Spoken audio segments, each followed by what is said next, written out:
নমস্কার বন্ধুরা, অতীতকে ভুলতে পারছেন না? এই ছোট্ট কাহিনীটি শুনুন, আপনাদের জীবন বদলে যেতে পারে। একদিন একজন প্রফেসর ক্লাসরুমের ভিতরে সকল ছাত্রছাত্রীদের পড়াচ্ছিলেন। তিনি যখন পড়াচ্ছিলেন তখন দেখতে পেলেন একজন ছাত্র চুপ করে সেই ক্লাসরুমের ভিতরে বসে আছে। প্রফেসর প্রথম দিন কিছু বলল না। এমনভাবে যখন 3-4 দিন হয়ে গেল, তখন সেই প্রফেসর সেই ছাত্রকে কাছে ডাকলো, ডেকে বলল, তুমি সবসময় চুপ করে বসে থাকো, মন মরা হয়ে বসে থাকো, এর কারণ কি? তোমার কোনো সমস্যা? তখন সেই ছাত্র বলল, স্যার, আমার অতীত জীবনের কিছু ঘটনা রয়েছে, যে অতীত আমাকে সুখে থাকতে দেয় না। সবসময় সেই অতীত আমার মনে পড়ে আর আমি দুঃখী থাকি। বর্তমানকে কোনো কাজে লাগাতে দেয় না, আমি বর্তমানে মনোনিবেশ করতে পারি না। তখন শিক্ষক মনে করলো যে একে এর ভেতর থেকে বাইরে বের করে আনতে হবে। তাই বলল, তুমি আজ একটি কাজ করবে, তুমি আজ সন্ধ্যার সময় আমার বাড়িতে আসবে। ছাত্রটি মনে করলো, শিক্ষক যখন যেতে বলেছে তখন তো আমাকে যেতেই হবে। তাই সে সন্ধ্যার সময় সেই শিক্ষকের বাড়িতে পৌঁছালো। সেখানে যাওয়ার পর শিক্ষক তাকে বসতে বলল। তারপর শিক্ষক রান্নাঘরে গিয়ে সেই ছাত্রের জন্য 1 গ্লাস লেবুর শরবত বানিয়ে নিয়ে আসলো, আর সে ইচ্ছা করে তার ভিতরে বেশি লবণ দিয়ে নিয়ে আসলো। সে এসে ছাত্রের হাতে সেই শরবত ভরা গ্লাসটি দিল, দিয়ে বলল, এটা তুমি খাও। তখন সেই ছাত্র খেতে শুরু করলো। যখনই 1 চুমুক নিল তখনই সে আর খেতে পারল না, কেননা তার ভিতরে লবণ ছিল বেশি।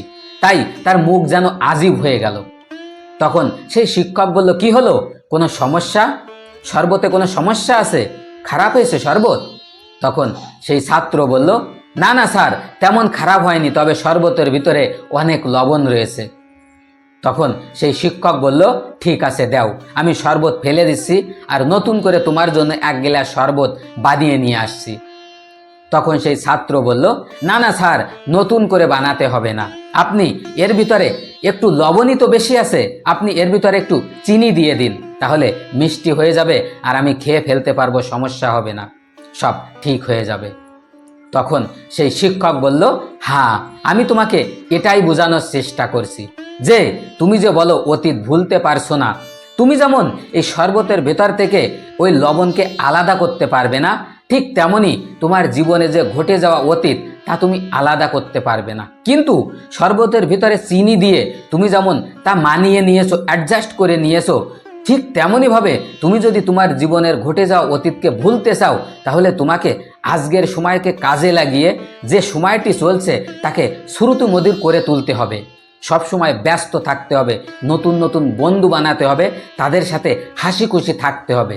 এমনভাবে যদি তুমি ভালো সময় অতিবাহিত করতে পারো, তাহলে দেখবে অবশ্যই তোমার এই অতীত তোমার থেকে অনেক দূরে চলে যাবে। এই কথা শুনে সেই ছাত্রটি বলল, স্যার, আপনি কি বোঝাতে চাইছেন আমি ভালোভাবেই বুঝতে পেরেছি, আপনাকে অনেক অনেক ধন্যবাদ। তো বন্ধুরা, ছোট্ট কাহিনী আমাদের এই শেখায় যে জীবনের অতীত মানুষকে সুখে থাকতে দেয় না। তাই আপনি যদি অতীত ভুলতে চান, তাহলে অবশ্যই বর্তমানকে কাজে লাগান, বর্তমান সময়কে শ্রুতি মধুর করে তুলুন, দেখবেন ওই অতীত আপনার থেকে ধীরে ধীরে দূরে চলে যাবে। তাই সময়কে কাজে লাগান, সব সময় হাসি খুশি থাকার চেষ্টা করুন, নতুন বন্ধুত্ব বানান, আর এই বর্তমান সময়কে শ্রুতি মধুর করে তুলুন। আর আমার এই ছোট্ট কাহিনীটি যদি ভালো লাগে, তাহলে অবশ্যই একটা লাইক আর একটা সাবস্ক্রাইব করে বেল আইকন প্রেস করে দেবেন, যেন আমি আপনাদের সাথে জুড়ে থাকতে পারি। আর আমার এই চ্যানেলে এমন ছোট ছোট অনেক কাহিনী দেখতে পাবেন। আর আমার কাহিনীর ভেতরে যদি কোনো ভুল দেখতে পান, তাহলে অবশ্যই কমেন্টস করে জানাবেন। ধন্যবাদ।